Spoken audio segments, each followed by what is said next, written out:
The dining room at Camborne Park glittered with 50 candles and 40 guests, silver catching the light like scattered coin. Eleanor Vane sat near the foot of the table, in the seat reserved for daughters who were not expected to shine.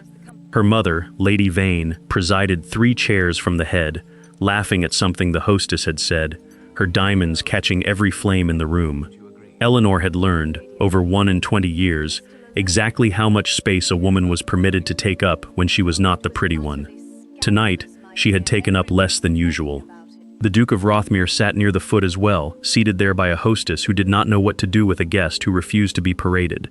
He had said almost nothing all evening. Then Lady Vane, refilling her glass, glanced down the table at her younger daughter and said it lightly, the way one remarks upon rain. "Eleanor takes after her father's side, I'm afraid. Plain as a Sunday sermon. Fortunate that Charlotte got my looks." Laughter rippled, uncertain, testing whether it was permitted. Eleanor kept her eyes on her plate. She had heard worse. She had never heard it here. The Duke of Rothmere set down his wineglass. He did not slam it, did not spill a drop, but the sound of crystal meeting mahogany carried the length of the table, and every conversation folded into silence around it. Then he rose. A duke did not rise mid-course.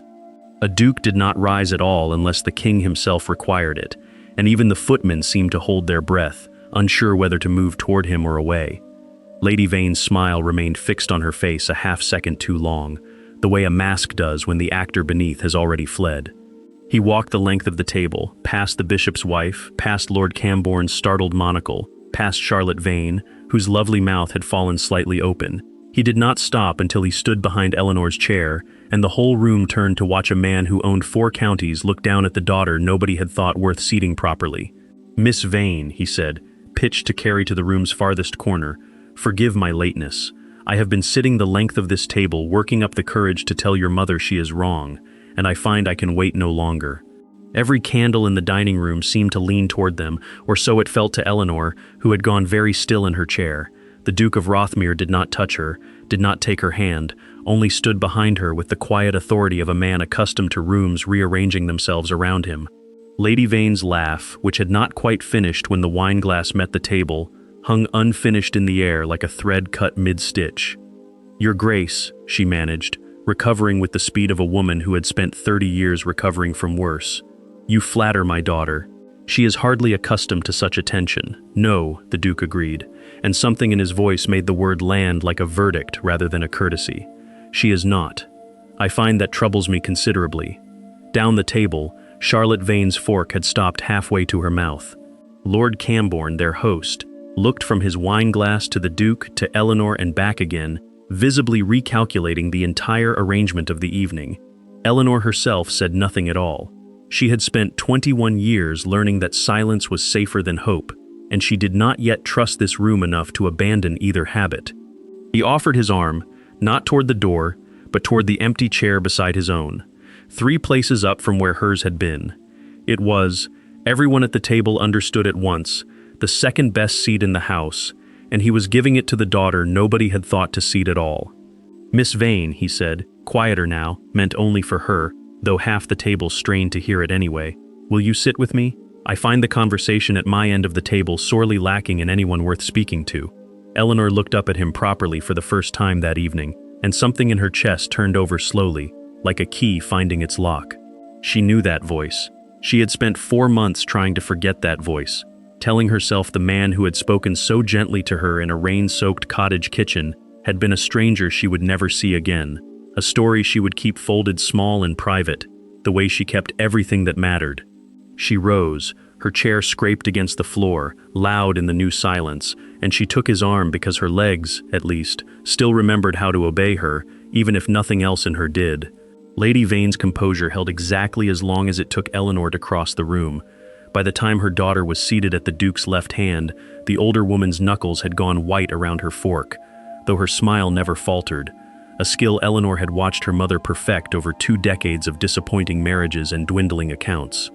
Charlotte, for her part, looked less angry than baffled, as though someone had rearranged the furniture of her whole understanding of the world without warning her first. "You know each other," she said, not quite a question, staring between her sister and the most eligible man in 3 counties. "We are acquainted," the Duke said, before Eleanor could decide whether to answer at all. His gray eyes flicked to her, brief and private, a door opened only a crack. Miss Vane was kind to a stranded traveler once, in weather no sensible person would have opened her door in. I have not forgotten it. Eleanor's fingers found the small silver thimble she still carried, out of habit, in the pocket of her gown, and pressed it hard enough to leave a mark, as if it might anchor her to a night she had never let herself fully remember. The dinner continued, technically, though nothing about it felt ordinary again. Courses arrived and were removed. Conversation resumed in careful, watchful fragments. The Duke spoke to Eleanor twice more, briefly, about nothing of consequence, and both times the entire table seemed to lean in to catch what should have been unremarkable words. It was only much later, in the corridor outside the drawing room, candles guttering low and guests dispersing toward their carriages, that Lady Vane caught her daughter's wrist in a grip that left 4 small bruises by morning. "What have you done?" she said, very low, very pleasant to any passing eye, the way she said everything that mattered least kindly. "What did you do to make a duke rise from his chair for you?" Eleanor did not answer, because she did not fully know herself, only that a stranger's voice in a storm 4 months ago had said her name as though it were worth remembering, and tonight he had proven he meant it. "This is not finished," her mother said, releasing her wrist as the last carriage rolled up the drive, and released, too, something colder than anger, something that had been waiting a long time for a reason to surface. 4 months earlier, the storm that stranded the Duke of Rothmere's carriage on the Marlbrook Road had no way of knowing whose lives it was about to knot together. Eleanor remembered it as a wall of rain so total it erased the hedgerows, and a hammering at the cottage door so urgent she had opened it before thinking better of answering after dark, alone, with her mother and Charlotte away at an assembly she had not been invited to attend. A coachman stood dripping on the step, supporting a tall man whose greatcoat was soaked through and whose hand was wrapped in a makeshift bandage already darkening with blood. "Our axle broke a half-mile back," the coachman said. "His lordship's hurt himself trying to free the horse." Eleanor did not ask for a name. She saw a stranger bleeding in a doorway and did what her father, before his debts and his death had hollowed the household down to almost nothing, had always insisted a Vane ought to do for anyone in need of shelter. She stepped back and opened the door wider. "Come in by the fire," she said. "Both of you. I'll see to that hand." She did not know, tending his palm at the kitchen table by candlelight, that the man wincing under her needle and thread was a duke. He gave no name, and she did not press for one, occupied instead with threading a clean line through torn skin, while he watched her face rather than her hands. "You've done this before," he said, and she told him, simply, that a household with no money for a physician learned to mend what it could itself. He did not offer pity, which she noticed and was grateful for, because pity was the one thing she had never learned to bear gracefully. Instead, he asked about the thimble she used to protect her fingertip, worn smooth and thin from years of use, and she told him it had been her father's mother's, one of the few things the creditors had not thought valuable enough to take. When the stitching was done, she pressed the little thimble into his good hand without quite deciding to. "For luck," she said, embarrassed the moment she'd said it. "You'll want it more than I will tonight, out on that road." He closed his fingers around it as though it were considerably heavier than silver. They talked past midnight, while the coachman dozed by the fire and the storm wore itself thin against the windows. She never learned his name, he never offered it, and something in his silence on the matter made her decide not to ask twice. He asked about her family instead, and she found herself telling a stranger things she had never said aloud to anyone, about a father who had died owing more than the estate could cover, about a mother who had stopped looking at her properly somewhere around her 12th year, about a sister groomed for a marriage that would save them all, if only the right man could be persuaded to want her. "And what becomes of you?" he asked, "while your sister is persuading him?" Eleanor had laughed, a short, surprised sound, because no one had ever framed the question that way before, as though she were a person the answer ought to concern. "I become useful," she said. "It's not nothing." He had looked at her then with an expression she could not name, something between anger on her behalf and a decision quietly forming, and said, very low, that he thought she was considerably more than that, though he did not explain how he could possibly know. He left before dawn, the road cleared enough for the coachman to attempt it, and he pressed her hand at the door with a formality that felt, even then, like a promise disguised as manners. "I won't forget this kindness, Miss Vane," he said, and she startled, because she did not remember telling him her surname, though in the scramble of the night it seemed possible she had. He was gone before she could ask how he knew it, his carriage swallowed by gray pre-dawn mist, and she stood in the cold doorway turning the strange, unfinished evening over in her mind, until her mother returned from the assembly, flushed with wine and Charlotte's modest social triumphs, and never thought to ask why her younger daughter looked as though she had lived an entire secret life in one night. Eleanor told no one. She had nothing to tell that would not sound, in the retelling, like a foolish girl's invention. She kept the memory folded small, the way she kept everything precious in that house, and did not let herself wonder, more than once or twice a week, whether a man who did not give his name had truly meant to keep his word, or whether some promises were only ever meant for the night they were made in. The morning after the dinner at Cambourne Park, life at Vane Cottage resumed its usual shape, which was to say, Eleanor rose before the rest of the household to see to tasks a house with only 2 servants could not otherwise manage. She had done this so long it no longer registered as unfairness, only as the price of a roof that still, barely, belonged to them. Charlotte's gowns were pressed and returned to her wardrobe before breakfast. The account books, which Eleanor kept because her mother found arithmetic tedious and Charlotte had never been taught it at all, were balanced at the small desk in the cold morning parlor. The numbers, as always, refusing to improve no matter how carefully she arranged them. When her mother finally descended, dressed and composed as though the previous evening had never occurred, she said nothing about the Duke, the dinner, or the bruises fading slow and yellow-green around her younger daughter's wrist. She asked, instead, whether the blue silk had been mended for Charlotte's fitting, and Eleanor said yes, because it had, because she had stayed up past midnight with a needle to make certain it would be ready, the same needle skill that had once stitched a stranger's hand by firelight and changed everything. It was old Nan, who had nursed both Vane girls and stayed on for wages half what she was owed because she could not bring herself to leave, who found Eleanor in the garden that afternoon, kneeling in the cold dirt among the last of the autumn asters, and did not ask why she was out there instead of inside where it was warm. "Your mother means to say nothing of last night," Nan said, settling her old bones onto the garden bench with a grunt. "That's her way. Pretend hard enough and the world rearranges itself to suit her." Eleanor kept her hands in the soil, grounding herself in something that asked nothing of her but patience. "She called me plain in front of 40 people, Nan. A duke had to stand up from his dinner to correct her, and this morning she asked about a fitting. I know, lamb." Nan's weathered hand found her shoulder, the closest thing to open affection either of them ever risked in that house. "I've watched her do it your whole life. I never understood the why of it, not till I did, and even then I'm not certain understanding helps a wound heal any faster." "What do you mean you understood it?" Eleanor asked, sitting back on her heels, dirt forgotten on her gloves. Nan's face did the complicated thing it always did when old grief surfaced without permission, a tightening around the mouth that Eleanor had learned, over 21 years, to recognize as the shape of something being deliberately not said. "There was a boy," Nan said finally, and stopped, as though she had gone further than she meant to. "It isn't my story to finish telling, it's hers. But I'll say this much, because you've earned it after last night. Your mother did not become what she is out of nothing. Something broke in her, a long time ago, and she has spent every year since deciding you were the reason." Eleanor sat very still in the garden, the words settling into her like stones dropped in still water, ripples spreading toward every unkind moment she could now, suddenly, see differently, though not yet clearly enough to understand what they meant. A dozen questions crowded her throat at once, but something in Nan's tired eyes told her the rest would have to wait for her mother to offer it willingly, and Eleanor found she did not have the heart to press an old woman past what she had already risked telling. The letter arrived 3 days later, carried up from the village on the same cart that brought their meager post and older, unwelcome bills. Lady Vane recognized the seal before she had even broken it, and was on her feet before she'd finished reading, her voice pitched with an excitement Eleanor had not heard from her in years. "An invitation," she said, "from Rothmere Hall itself. A ball, Charlotte. Do you understand what this means?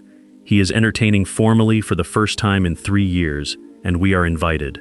Charlotte's face lit with practiced delight, though Eleanor saw, or thought she saw, something more uncertain flicker beneath it, gone before she could be sure. Her mother was already listing which gowns would need altering, which slippers replaced, already rebuilding, in the space of a single letter, an entire campaign to secure the Duke's attention for her elder daughter, apparently untroubled by the memory of whose name he had actually risen from his chair to defend. Eleanor said nothing, folding the small dread and smaller hope twisting together in her chest into the same private place she kept everything that mattered, and wondered, not for the first time, what it would cost her to walk into that house again.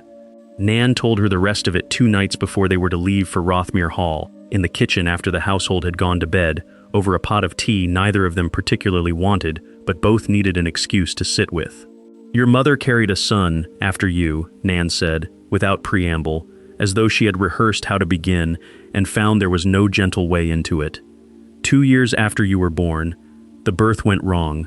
The doctor said there would be no more children after that, not safely, not ever. Eleanor's teacup stopped halfway to her mouth. "I never knew there had been a son at all. He lived 4 days, Nan said quietly. Long enough for your father to choose a name, not long enough to be christened with it. And with him went any hope of an heir who might have broken the entail. Kept vain land in vain hands, instead of passing to a cousin your mother has never once met." The kitchen fire popped and settled. Eleanor thought of every account book she had balanced, every debt she had watched grow, and understood, for the first time, that she had been doing arithmetic on a wound that had opened before she could walk. "And she blames me," Eleanor said, not quite a question, because she already knew the shape of the answer even before Nan's silence confirmed it. "The birth that went wrong was mine. If I hadn't been so difficult arriving, perhaps she'd have been strong enough, later, to carry him safely." "That is not how any of it works," Nan said, sharp enough that Eleanor looked up, startled. "Grief doesn't reason, child. It only looks for somewhere to stand, and you were closest. It was never fair, and it was never true, and I should have told you years ago instead of letting you grow up thinking there was something wrong with you that explained it." Eleanor sat with that for a long moment, feeling something old and load-bearing shift quietly inside her chest. Not healed, not even close to healed, but seen at last for what it was. Not a verdict on her worth, but the wreckage of a grief her mother had never let anyone help her carry, least of all the daughter who reminded her, every single day, of exactly what it had cost. She did not tell her mother what she now knew.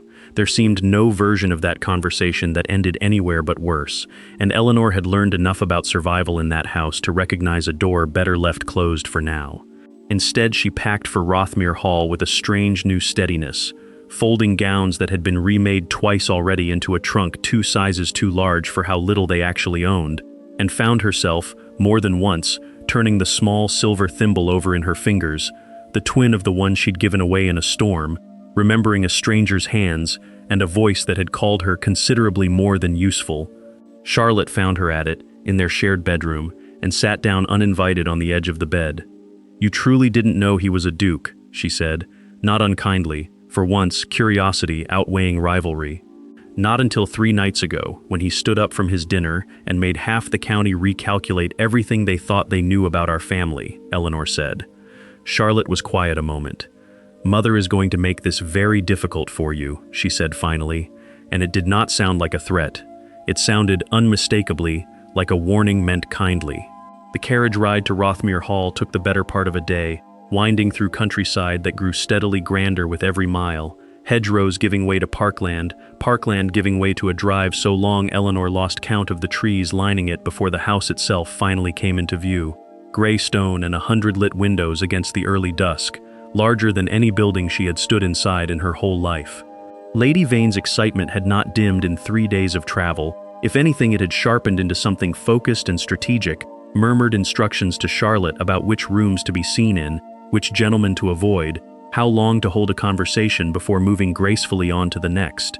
She spared Eleanor almost no attention at all, which had once been a mercy and now, knowing what she knew, felt like something closer to tragedy.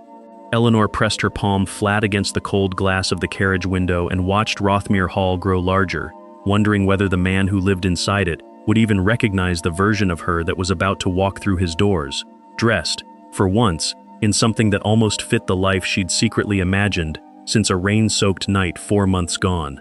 They were shown into a long gallery to wait while the household finished its preparations, and it was there, among portraits of dukes and duchesses reaching back generations, that Eleanor stopped in front of a smaller painting near the end of the row, tucked almost apologetically between grander canvases.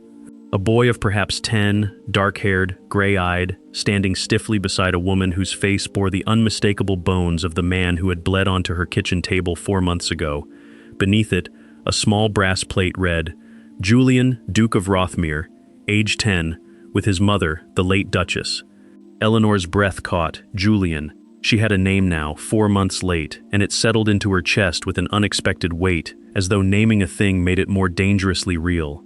"You're staring at that one rather intently," said a voice behind her, and she turned to find the housekeeper, a kind-faced older woman, watching her with open curiosity. "His Grace's mother died when he was 12. He doesn't often show that portrait to guests. I wonder why it's out today at all."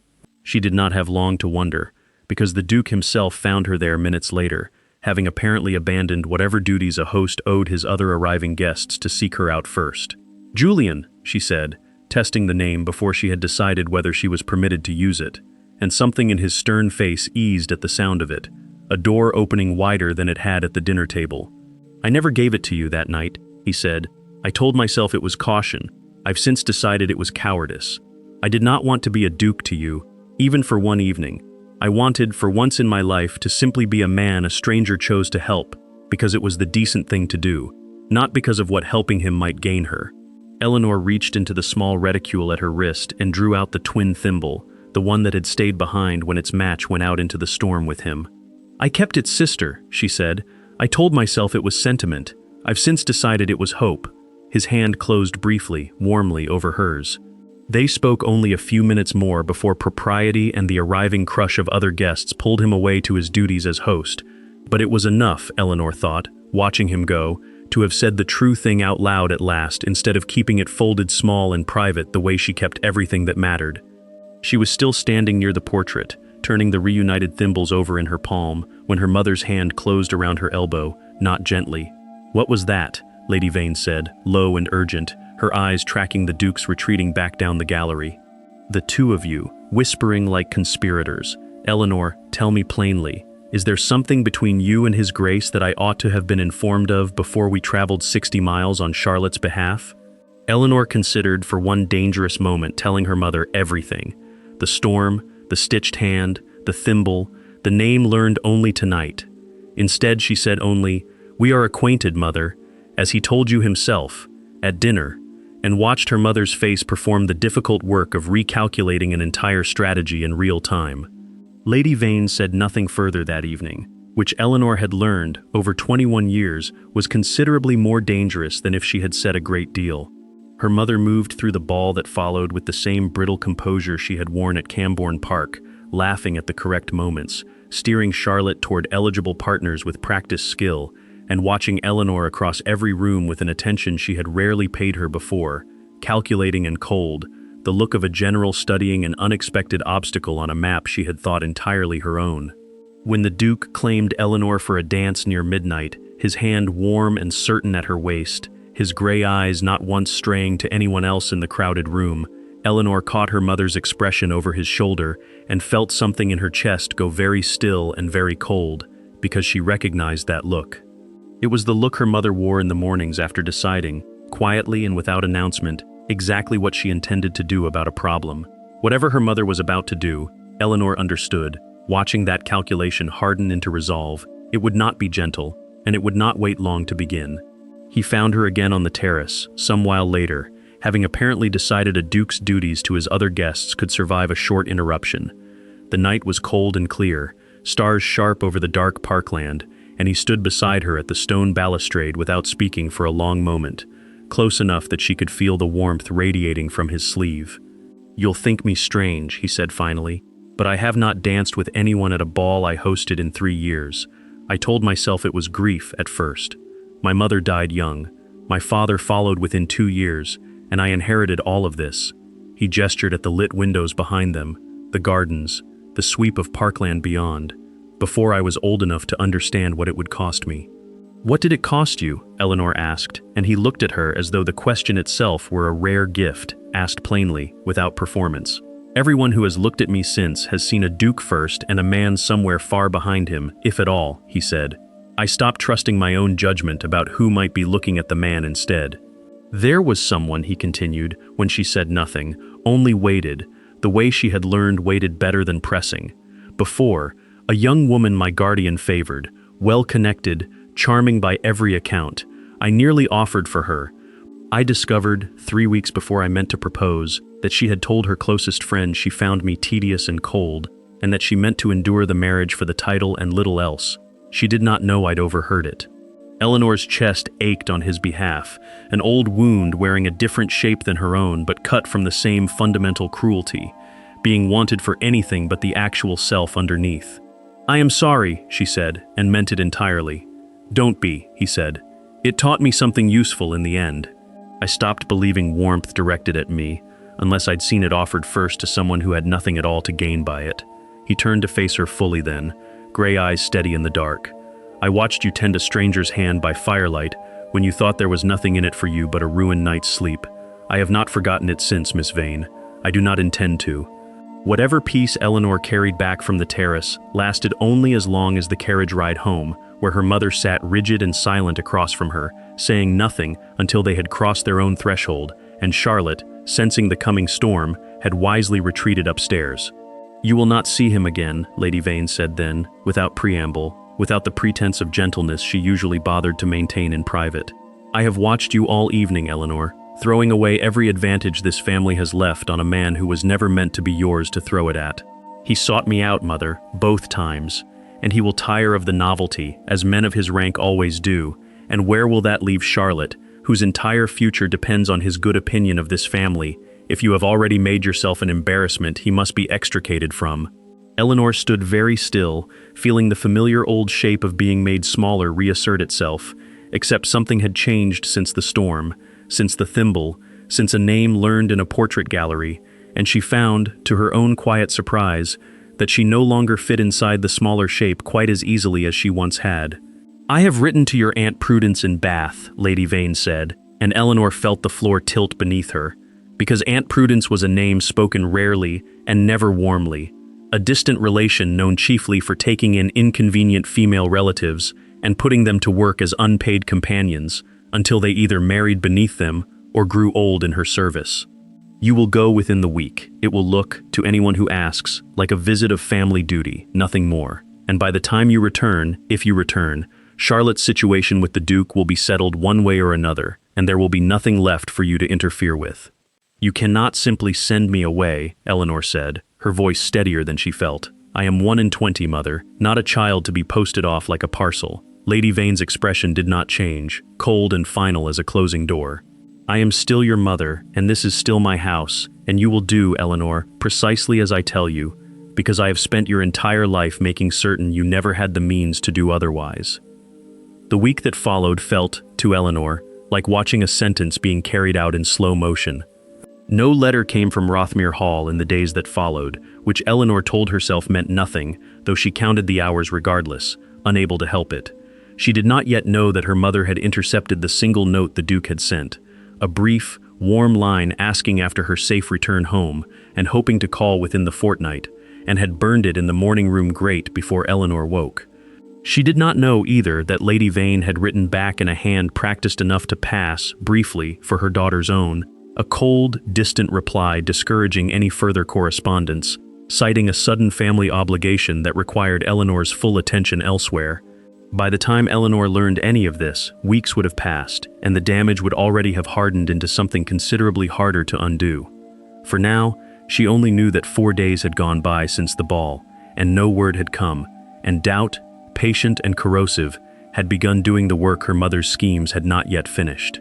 She told herself dukes were busy men with obligations spanning 4 counties, that silence proved nothing at all, and still she found herself listening for hoofbeats on the drive each afternoon, hating the small, hopeful part of herself that refused to stop waiting. The confrontation, when it finally came, arrived on the 5th morning, over a breakfast neither of them touched. "I know you burned something," Eleanor said, because Nan, loyal in ways her mother had never earned but always benefited from, had seen the scrap of sealing wax in the grate and could not quite bring herself to stay silent about it. Lady Vane did not deny it, which was, in its own way, worse than a lie would have been. "I did what was necessary," she said, "for Charlotte, for this family, for a future that has depended, since before you could walk, on a marriage neither of you seems capable of understanding the weight of. You took my letter. I took a foolish infatuation before it could ruin your sister's chances and this family's last hope of solvency," Lady Vane said, and something in her voice cracked open at last. 21 years of careful composure giving way all at once. "Do you have any notion what it costs, watching you have what should have been his, what should have been the boy who would have saved us, gone 4 days after he was born because you arrived so difficult, so wrong, that I was never strong enough afterward to try again?" The words landed exactly as hard as Eleanor had feared they would. 4 months of half-understanding crystallizing into a wound spoken aloud at last, unmistakable and final. "So it's true," she said quietly. "Nan told me about him, about the entail. I have spent my whole life feeling the shape of a blame I didn't have words for, and now you've finally said it plainly, and I find it doesn't hurt the way I thought it would. It hurts worse, because you believed it, Mother, all this time, and you let it decide how you looked at me every single day since." Lady Vane's face had gone pale, the words apparently having escaped before she'd fully weighed the cost of speaking them. "Eleanor—" "No," Eleanor said, standing, her chair scraping loud against the floor, an echo of another chair scraping in another dining room weeks before. "I understand now. I don't forgive it, not yet, perhaps not for a long while, but I understand it, and I will not spend the rest of my life paying for a grief that was never mine to owe." She left the room before her mother could answer, though she was not entirely certain, afterward, that her mother had tried to. The carriage to Bath was arranged for the following dawn regardless, Lady Vane apparently unwilling to let one difficult conversation undo weeks of careful planning, and Eleanor did not fight it, not because she had accepted her mother's reasoning, but because she understood, with sudden clarity, that there was nothing left in that house for her to stay and defend. She packed her own trunk that night, Nan silently helping by candlelight, both of them working without discussing what neither could bear to say aloud. "He'll come looking," Nan offered once, folding a shawl with more care than the worn fabric strictly required. "A man who stood up from his own dinner table for you doesn't simply let a woman vanish without asking why." Eleanor said nothing, because hoping for that felt, after everything, like reaching for a door that had already proven itself capable of closing without warning. She left Vane Cottage before sunrise, the road to Bath long and grey ahead of her, unaware that 60 miles distant, at Rothmere Hall, a duke who had received no reply to his letter and grown suspicious of the silence, had already begun asking careful questions of his own, questions that would, within days, lead him somewhere considerably closer to the truth than her mother had ever intended him to get. It was Charlotte in the end who told him the truth, arriving unannounced at Rothmere Hall 3 days after her sister's departure, having borrowed the gig from a neighboring farm and driven it herself the whole distance, an act of rebellion so unlike her that the housekeeper nearly refused to believe her name at the door. "My mother burned your letter," Charlotte said, the moment she was shown into his study, before he had even finished rising from his desk in startled greeting. She wrote back pretending to be Eleanor. "She sent her to our aunt in Bath, a woman who works her relations half to death and calls it charity, and she did it because she is afraid of exactly what I am afraid of, Your Grace, which is that I have spent my whole life being groomed for a marriage that was never going to make either of us happy, while my sister was the one you actually wanted all along, and I am tired, so tired, of watching her pay for choices that were never hers to make." The Duke of Rothmere set down his pen very carefully, the way a man sets down something he is afraid he might otherwise break in his hand. "Bath," he repeated, and something in his stillness frightened Charlotte more than anger would have. "Which house? Tell me everything you know, and quickly, and I will see that neither you nor your sister ever has cause to fear your mother's schemes again." He had the carriage readied within the hour, abandoning a week of prior engagements without a second thought, a decision that would, by evening, be whispered about in every drawing room within 30 miles, the cold Duke of Rothmere seen racing his own horses half to exhaustion on the Bath road for reasons nobody could yet confirm. He did not care what was whispered. He had spent 3 years curating a reputation for icy self-possession, precisely so that no one could ever again mistake warmth offered to him for warmth he had not earned honestly, and he found, driving hard through the gathering dusk, that he did not regret spending every ounce of that careful reputation now on a woman who had mended his hand by firelight and asked nothing of him afterward but that he keep his word. He reached Aunt Prudence's narrow townhouse in Bath well past dark, rain beginning to fall in the same relentless sheets that had once stranded him on the Marlbrook Road, and stood on the doorstep dripping and demanding to see Miss Eleanor Vane, with an authority that left the startled housekeeper no room to refuse him. He found Eleanor in a cramped upstairs sitting room, mending a torn hem by candlelight because Aunt Prudence's household ran, apparently, on the same unpaid domestic labor her own had, and she looked up at his entrance with an expression caught somewhere between disbelief and a hope she had been trying very hard, for 3 days, not to let herself feel. "You came," she said, and her voice cracked slightly on the second word. "You never answered my letter," he said, crossing the small room in 3 strides, rain still dripping from his coat onto Aunt Prudence's threadbare carpet. "I nearly convinced myself you had changed your mind entirely. I have never in my life been so glad to discover I was wrong about anything." "I never received it," Eleanor said, and watched his face change as he understood, in the space of that single sentence, exactly what had been done and by whom. "My mother told me nothing came. I told myself that meant everything I'd hoped for at your ball had simply been a kindness you regretted by daylight." "It was never a kindness I regretted," he said, closing the distance between them until there was almost none left at all. "Eleanor, I stood up from a dinner table in front of 40 strangers because I could not sit still one moment longer while your own mother called you plain, when I have known since a storm 4 months ago that you are the least ordinary person I have ever had the good fortune to meet."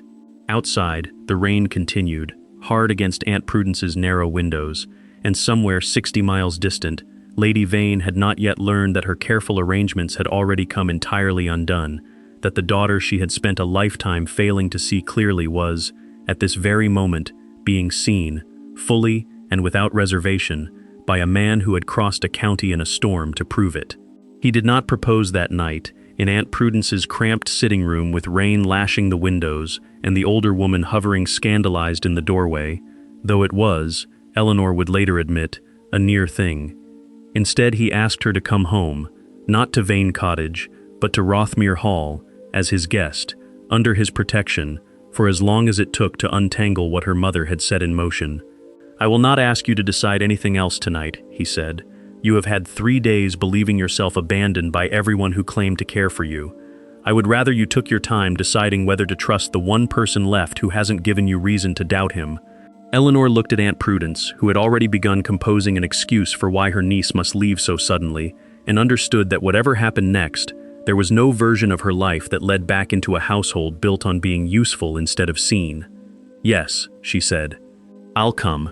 Aunt Prudence, to her credit, did not argue, only pressed a warm shawl into Eleanor's hands and murmured something about hoping she'd chosen wisely, and Eleanor, climbing into a Duke's carriage in the rain a second time, found she finally believed she had.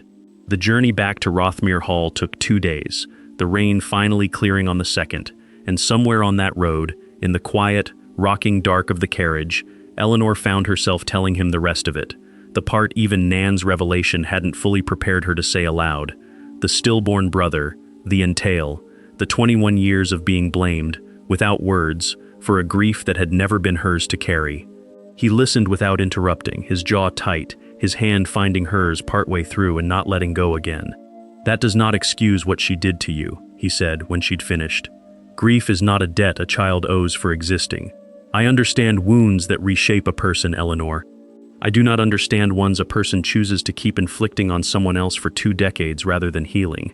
"Neither do I, entirely," Eleanor admitted. "But I understand her a little better than I did a week ago. I think that will have to be enough, for now." He lifted her hand to his mouth then, a brief warm press of lips against her knuckles, and Eleanor let herself lean, for the first time in days, into the simple certainty of a person who had chosen her without needing to be persuaded of her worth. Charlotte was waiting when they arrived, having remained at Rothmere Hall in the 2 days since her own desperate carriage ride, unwilling to return to a house she no longer trusted herself to defend. The sisters embraced in the entrance hall with a warmth that surprised them both, years of quiet rivalry dissolving faster than either would have predicted. Once the thing they had actually been competing for turned out never to have been a prize either of them truly wanted. "She's coming," Charlotte warned, once the first relief had passed. "I sent word where I'd gone. She'll arrive within the day, and she will not come quietly." Eleanor felt the old instinct to brace herself rise automatically, and then, deliberately, set it down. "Let her come," she said, surprising herself with how steady the words sounded. I am done rearranging myself to survive her disappointment. If she wishes to see what became of the daughter she called plain, she may see it in full. Charlotte studied her for a long moment, something almost like pride flickering across her lovely, familiar face. You've changed, she said. Not into someone new, Eleanor answered. Into someone who finally stopped apologizing for who I already was. Lady Vane arrived the following afternoon, composed as ever on the surface, though the carriage ride had visibly cost her something, fine lines of strain around eyes that had not slept well in 3 days. She was shown into the same long gallery where Eleanor had first learned the Duke's name and found her younger daughter waiting there deliberately, beneath the small portrait of a boy who had grown into a man capable of crossing a county in the rain for her. I came to bring you home, Lady Vane said, though the words sounded, even to her own ears, thinner than she'd intended them. I am home, Eleanor said, for the first time, I think, in longer than I can remember. You do not have to approve of it, Mother. I have stopped requiring your approval to know my own worth. Something in Lady Vane's carefully maintained composure finally, visibly, cracked, a small fracture in a wall she had spent decades reinforcing. She looked, for a moment, less like the woman who had presided so coldly over a dinner table full of guests, and more like someone considerably older, considerably more tired, standing at the edge of a reckoning she had known was coming and had never quite managed to prepare herself for.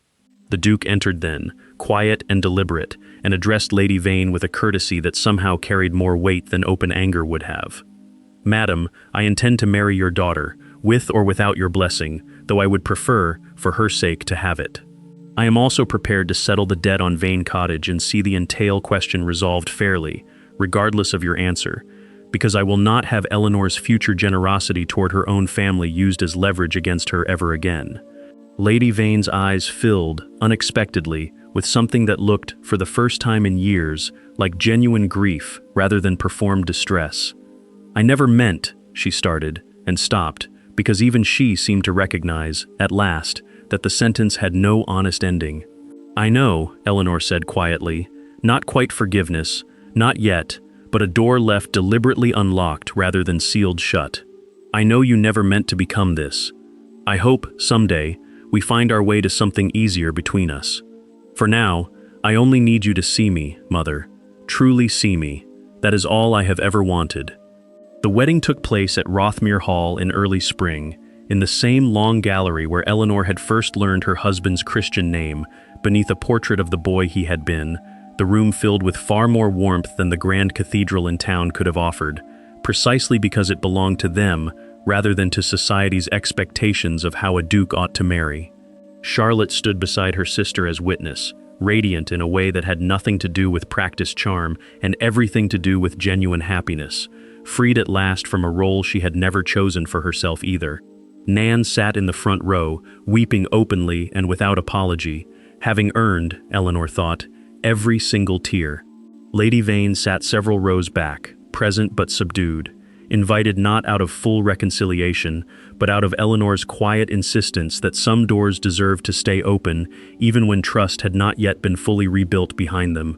When the vows were spoken, Eleanor caught her mother's eye across the crowded room and found, for once, no calculation there at all, only something quieter and more uncertain, a woman watching a daughter she was only beginning to truly see, perhaps a decade too late, but not, Eleanor decided in that moment, too late for everything.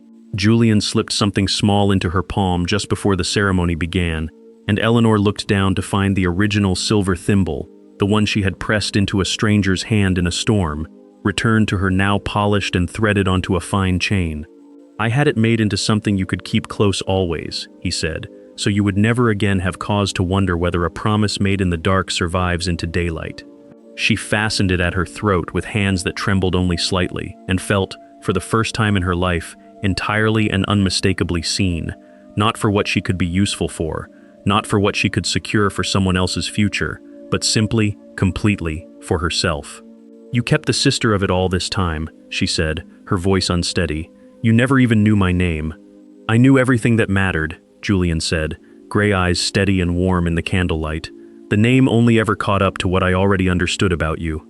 She laughed then, a soft, disbelieving sound, and let him lead her toward the waiting gallery, toward Charlotte's bright smile and Nan's unashamed tears, and a room full of people who had, at last, gathered to watch her be chosen rather than overlooked. Their life together, in the months that followed, settled into a warmth Eleanor had never quite believed herself entitled to. Julian insisted, over her initial protests, that she take an active hand in managing the estate's accounts, having learned within their first week of marriage that she balanced ledgers with a precision his previous steward had never matched, and finding, to his evident delight, that a duchess who understood every column of every book made for a formidable partner rather than a decorative one. She wrote to Charlotte weekly, long letters full of ordinary domestic happiness that had once seemed impossibly out of reach for either of them, full of small triumphs neither sister would once have thought worth committing to paper. She wrote to her mother more rarely, careful letters, still finding their way towards something neither of them could yet name, but no longer empty, no longer performing a closeness that had never truly existed between them. Nan came to live at Rothmere Hall that first winter, installed in a warm room near the kitchens with strict instructions that she was to lift nothing heavier than a teacup ever again, an order the old woman ignored, cheerfully, at every opportunity. In the second autumn of their marriage, Lady Vane came to stay at Rothmere Hall for a fortnight, an invitation Eleanor extended not because the wound had fully closed, but because she had decided, deliberately, that healing required more courage than resentment did, and she found, watching her mother walk the gardens with an old woman's careful steps, unexpectedly gentle with the grandchild toddling at her skirts, that something had genuinely softened in the intervening year, grief finally permitted to be grief instead of blame. "She has your father's eyes," Lady Vane said one afternoon, watching the child chase a fallen leaf across the lawn, and there was nothing sharp in it at all, only a quiet, aching tenderness that Eleanor had waited 21 years to hear directed her way in any form. "I am trying," her mother added, not quite looking at her, "to be the sort of grandmother who does not repeat old mistakes on a new child." It was not an apology, not fully, not in so many words, but Eleanor understood it as the closest thing to one her mother had ever managed to offer, and found, to her own quiet surprise, that it was enough to be going on with. That evening, Eleanor stood at the tall windows of the gallery, her daughter asleep against her shoulder, watching Julian cross the lawn below in the last gold light of day, and thought of a rain-soaked doorway 4 years gone, a stranger's bleeding hand, a thimble pressed into his palm for luck she had never truly believed in until now. He looked up and found her there, as he always seemed to, and raised one hand in a small, private greeting meant for no one else in the world. Her mother had called her plain once, across a table full of candlelight and careful cruelty, and a duke had set down his wine and risen for her, and everything that had followed, every storm and reckoning and quiet unlearning of an old wound, had led her here, to this window, entirely and finally seen. Their daughter stirred against her shoulder, a small warm weight that would grow up, Eleanor silently vowed, knowing exactly how much space she was allowed to take up in any room she chose to enter. Julian reached the terrace doors below and let himself in, his footsteps already climbing toward her, unhurried and certain, a man coming home to the two people he had chosen, and would keep choosing, for the rest of both their lives.